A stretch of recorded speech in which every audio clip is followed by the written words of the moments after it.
இந்த செய்தியில் கடவுள் மோசேயை அழைப்பதை நாம் பார்க்க போகிறோம். இஸ்ரேல் மக்கள் எகிப்து தேசத்தில் அடிமைகளாக மிகவும் துன்பப்படுத்தப்பட்டார்கள். இதை யெகோவா அறிவார். அவர்கள் எகிப்து தேசத்திலிருந்து அவர்கள் கூக்குரலிட்டார்கள், அதையும் கடவுள் அறிவார். எனவே ஒரு நாள் அவர் மோசேயை தேடி வந்தார். மோசே தன் மாமனாருடைய ஆடுகளை மேய்த்து கொண்டிருந்தான். அவன் எகிப்தை விட்டு கிளம்பின போது அவனுக்கு 40 வயது இருக்கும். அவன் மீதியான் தேசத்தில் வந்து ஆடுகள் மேய்த்து சற்றேறக்குறைய அவனுக்கு 80 வயது ஆனபோது ஒரு நாள் அவன் ஆடு மேய்த்து கொண்டிருந்த மலை ஓரத்தில் ஒரு முட்புதர் எரிந்து கொண்டிருக்க அதன் நடுவிலே கடவுள் தோன்றினார். அவர் மோசேயிடம் பேசினார். என் மக்கள் எகிப்து தேசத்தில் அடிமைகளாக இருந்து மிகவும் துன்பப்படுத்தப்படுகிறார்கள், கஷ்டத்தை அனுபவித்திருக்கிறார்கள், வேதனைப்படுகிறார்கள்.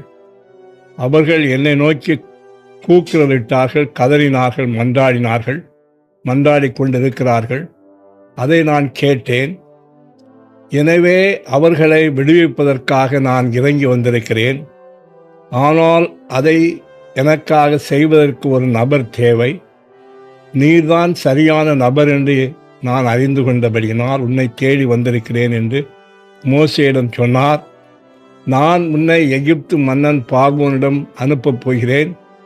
நீ அவனிடம் எனக்காக பேசி என்னுடைய மக்களை விடுவித்து கொண்டு வர வேண்டும் என்று சொன்னார். அதற்கு மோசே சொன்னான், ஆண்டவரே, நான் திக்குவாயன், எனக்கு ஒழுங்காக பேச தெரியாது. எனவே வேறு யாரையாவது நீர் அனுப்பும் என்று சொன்னார். அப்பொழுது கடவுள் மோசேயிடம் சொன்னார், ஒரு மனிதனுக்கு வாயை கொடுத்தவர் நான் தான் அல்லவா, அதை என்னால் சரி செய்ய முடியாதா என்றார். என்றாலும் மோசே கேட்கவில்லை. எனவே கடவுள் மோசேயிடம் சொன்னார், உன் சகோதரன் ஆரோன் இருக்கிறான் அல்லவா, அவனை நான் உனக்கு துணையாக அனுப்புகிறேன். அவன் உனக்கு வாயாக இருந்து பேசுவான். நான் உன்னிடம் பேசுவதை நீ அவனிடம் சொல்லு, அவன் உனக்கு வாயாக இருப்பான் என்று சொன்னார்.